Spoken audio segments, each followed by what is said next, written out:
Shalom, Bapak-bapak, Ibu-ibu, dan saudara-saudara sekalian. Kita ketemu lagi di acara Embun Surgawi pada pagi ini. Salam sejahtera.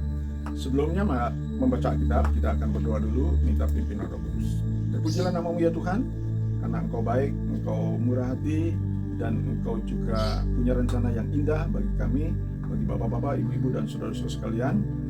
Khususnya ketika kami hidup di dalam dunia ini, kami memerlukan firman Tuhan sebagai petunjuk pedoman yang akan memberi arahan dan juga yang akan menegur kami dan juga yang akan menguatkan melalui firman Tuhan.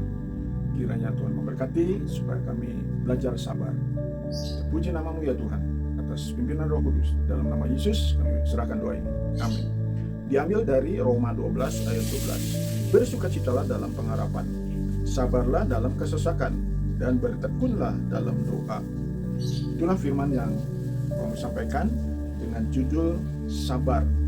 Kita perlu sabar di tengah-tengah dunia ini yang tidak selalu lancar. Saya ingat bahwa Tuhan tidak menjanjikan pelayaran yang tenang, tapi pendaratan yang selamat. Jadi pada waktu berlayar yang tidak tenang, maka tentu kita perlu sabar, menunggu pertolongan Tuhan. Indah pada waktunya. Seperti jawaban doa kita, yaitu ada 3 ya. Ya, tunggu, dan juga tidak. Kalau iya, tentu pada waktu kita berdoa Tuhan dengan segera mengabulkan. Kemudian kalau tunggu, tentu kita perlu sabar. Dan kalau tidak, juga kita perlu sabar menerimanya karena Tuhan lebih baik. Apa yang Tuhan rencanakan, apa yang Tuhan menjadi jawaban, lebih baik daripada keinginan kita. Karena Tuhan itu memberi bukan yang kita inginkan, tetapi yang kita butuhkan dalam hidup itu. Nah, ada beberapa yang menguatkan saya dalam belajar kesabaran di tengah-tengah kesesakan, di tengah-tengah menghadapi keterbatasan karena fisik, karena tubuh. Maka kita selalu ingat yaitu kesabaran dari Ayub ya.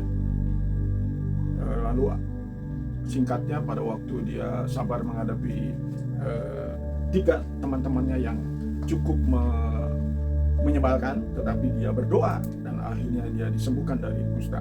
Jadi dia sabar menghadapi 3 teman, sabar menghadapi istri, sabar juga menghadapi keinginan iblis untuk menjatuhkan Ayub, sabar menghadapi kehilangan baik anak maupun harta benda, ya, dan juga sabar untuk menunggu pertolongan dari Tuhan.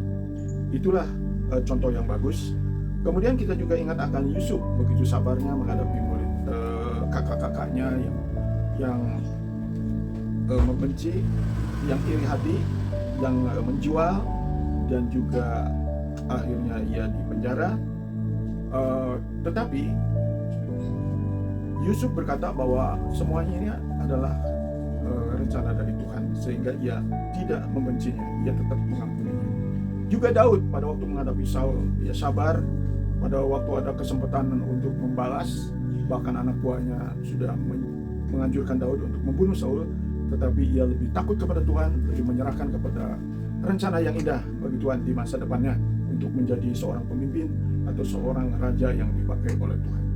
Itulah contoh-contoh kesabaran, tapi yang paling utama yaitu sabarnya Yesus Kristus selama 33 tahun sampai rela disalib. Walaupun ia dicaci maki, diludahi, ia tetap sabar. Sabar itu sebetulnya benteng yang kokoh.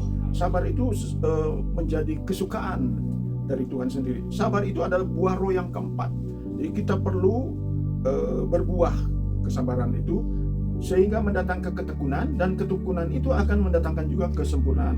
Bukankah itu tujuan kita, arah kita, sehingga kita jangan puas diri apapun yang sudah kita lakukan, karena masih panjang perjalanan sampai kita dipanggil Tuhan, sampai Yesus datang kedua kali.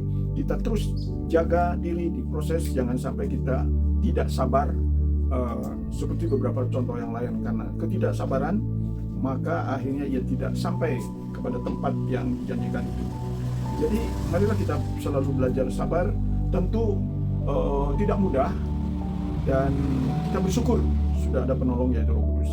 Kita bersyukur juga ada firman Tuhan seperti tadi, bersukacitalah dalam pengharapan, sabarlah dalam kesesakan, dan bertekunlah dalam doa. Maka pasti kita akan mengalami kesabaran itu. Mari kita dikuatkan dengan ayat sabar menunggu. dengan lagu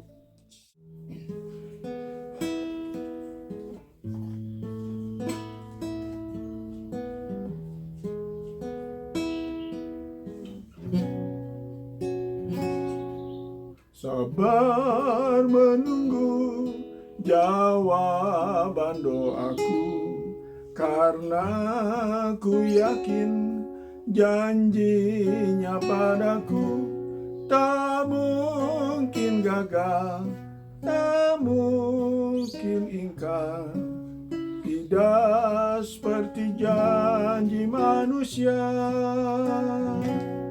Oh, janji Yesus suci dan benar, patut ku percaya selama-lamanya.